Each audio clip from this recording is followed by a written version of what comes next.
பேருந்து நிறுத்தங்களில் கட்டப்படும் நிழற்குடைகள் எந்த அளவிற்கு பயணிகளுக்கு பயனளிக்கிறது என்பது குறித்து மக்கள் குரல் பகுதியில் எழுப்பப்பட்ட கேள்விகளுக்கு திண்டுக்கல் மாவட்டம் ஒட்டன்சத்திரம் மக்கள் தெரிவித்த கருத்துக்களை பார்க்கலாம். ரொம்ப யூஸ்ஃபுல்லா இருக்கு சார். ஏன்னா முதல்ல இங்க பஸ் ஸ்டாண்டே இருக்காது, ரொம்ப நேரம் அப்படியே தனியா நிக்கிற மாதிரி தான் இருக்கும். ஸோ பயமா இருக்கும். இப்போ பஸ் ஸ்டாண்ட் இருக்கிறனால எவ்வளோ நேரம் ஆனாலும் வெயிட் பண்ணி நம்ம பஸ்ஸில் ஏறி போகிற மாதிரி இருக்கு. ஸோ இந்த மாதிரி காலேஜ் போகிறவங்களுக்கு, வயசானவங்களுக்கு, அப்புறம் பெண்களுக்கெல்லாம் ரொம்ப பாதுகாப்பாக இருக்கு இந்த பஸ் ஸ்டாப். அதுவும் இல்லாமல் ஃபேன் வசதி இருக்கு, சார்ஜ் போடுற மாதிரி இருக்கு, லைட் இருக்கு. ஸோ தைரியமாக நிற்கிற மாதிரி இருக்கு. ரொம்ப நல்லா இருக்கு.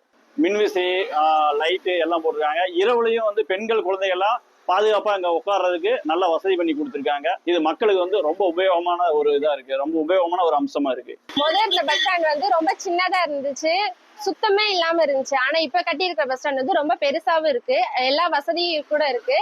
மாற்றுத்திறனாளிகள் வந்து போற மாதிரி கூட வசதி இருக்கு. லைட்டு, ஃபேனு, சார்ஜிங் ஃபெசிலிட்டிஸ் கூட இருக்கு. ஒரு சிசிடி கேமரா வச்சிருந்தா இன்னும் கொஞ்சம் நல்லா இருந்திருக்கும். ஏன்னா எங்களுக்கு நைட் நேரத்தில் பார்த்தீங்கன்னா பஸ்ஸை விட்டு நாங்கள் இறங்குறோம், பஸ் ஸ்டாப்பில் நிற்கிறோம், யார் கூட நிற்கிறோம், எவரோட நிற்கிறோம், லைட் போனாலும் இன்னும் லைட் நின்றுச்சுன்னு வச்சுக்கோங்க, கரண்ட் போயிட்டாலும் எங்களுக்கு தெரியறது இல்லை. ஒரு சிசிடி கேமரா இருந்துச்சுன்னா இன்னும் கொஞ்சம் சேஃப்டியாக இருக்கும்னு நாங்கள் நினைக்கிறோம். இதுக்கு முன்னாடியெல்லாம் பார்த்தீங்கன்னா நடந்து மரத்து நிழல்லையோ கல்லில் தான் உட்காந்துருக்கணும். மழை வந்துச்சுன்னா திடீர்னு எந்திரிச்சு ஓடவும் முடியாதுங்க.